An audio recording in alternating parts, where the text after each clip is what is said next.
पूर्णिया के सांसद पप्पू यादव पर हमला करने के आरोपी हैप्पी शर्मा, जो पिछले दिनों खूब बवाल में था, आज मानो वो कुछ लोगों के लिए हीरो बन गया। दोनों युवक जब बुलंदशहर लौटे तो उनका जोरदार स्वागत किया गया।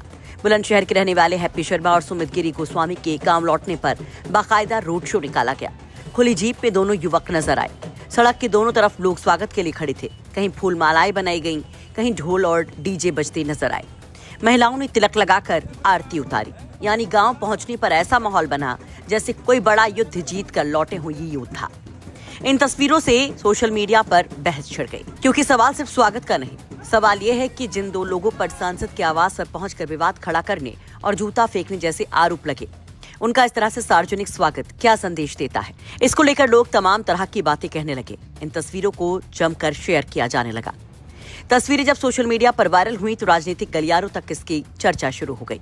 विपक्ष ने इसी मुद्दे को लेकर बीजेपी पर निशाना साधा। समाजवादी पार्टी के प्रमुख अखिलेश यादव ने सोशल मीडिया प्लेटफॉर्म पर भी तंज कसा। अखिलेश लिखते हैं, भाजपा में अपराधियों की बलिहारी, दोषियों के स्वागत की परंपरा जारी है। यानी बुलंदशहर में हुआ ये स्वागत अब सिर्फ एक घटना नहीं, बल्कि एक बहुत बड़े सियासी मुद्दा भी बन गया है। एक तरफ गांव में फूलमाला और रोड शो, दूसरी तरफ विपक्ष का हमला। क्या किसी विवाद में आरोपी रहे लोगों का इस तरह से सार्वजनिक अभिनंदन राजनीतिक संदेश बन जाता है? फिलहाल बुलंदशहर से आई इन तस्वीरों ने लखनऊ तक की सियासत को गरमा दिया है। दरअसल कुछ दिन पहले पप्पू यादव की प्रेस कॉन्फ्रेंस में उनके ऊपर जूता फेंका गया था। पुलिस ने आरोपी सुमित गिरी को मौके से ही पकड़ लिया था, जबकि हैप्पी शर्मा वहां से भाग गया था। दोनों के खिलाफ दिल्ली में बीएनएस की धाराओं के तहत केस दर्ज किया गया। आरोपियों के पास से चाकू मिलने के भी लगे थे। पुलिस को बाकायदे पप्पू के समर्थकों ने वो चाकू भी सौंपा, जबकि हैप्पी शर्मा का दावा था कि वो बिना हथियार के वहां पर पहुंचे थे और सुरक्षा जांच के बाद ही अंदर गए थे। उनका कहना है कि पप्पू यादव से कुछ सवाल पूछने के लिए वो लोग गए थे। उनका मकसद सिर्फ सांसद से सवाल पूछना था। उन्होंने कहा कि वे पूछना चाहते थे कि पप्पू यादव सनातन और हिंदुओं का अपमान क्यों कर रहे हैं और भगवा कपड़े और भगवान राम की तस्वीर जमीन पर क्यों रखी गई।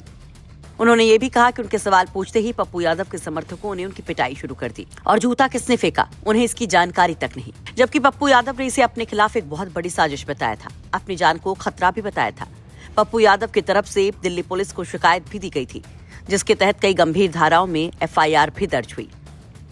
शिकायत में आरोप लगाया गया कि पप्पू यादव पर हमला करने की पहले से ही प्लानिंग की गई थी। दरअसल संसद के मॉनसून सत्र के दौरान राम मंदिर चढ़ावा चोरी को लेकर पप्पू यादव ने एक कटाक्ष करा। वो भगवा पहन करके वहां पर पहुंचे थे और राम मंदिर चढ़ावा चोरी को लेकर एक नाटक किया था। बताया जा रहा है कि दोनों आरोपी उसी से नाराज थे। पप्पू यादव के खिलाफ संत समाज में भी काफी नाराजगी थी। संत समाज ने न केवल उनके खिलाफ आवाज उठाई, बल्कि उनके घर के बाहर धरना भी शुरू कर दिया था और उसी दौरान ये दोनों आरोपी भी वहां पर पहुंचे थे।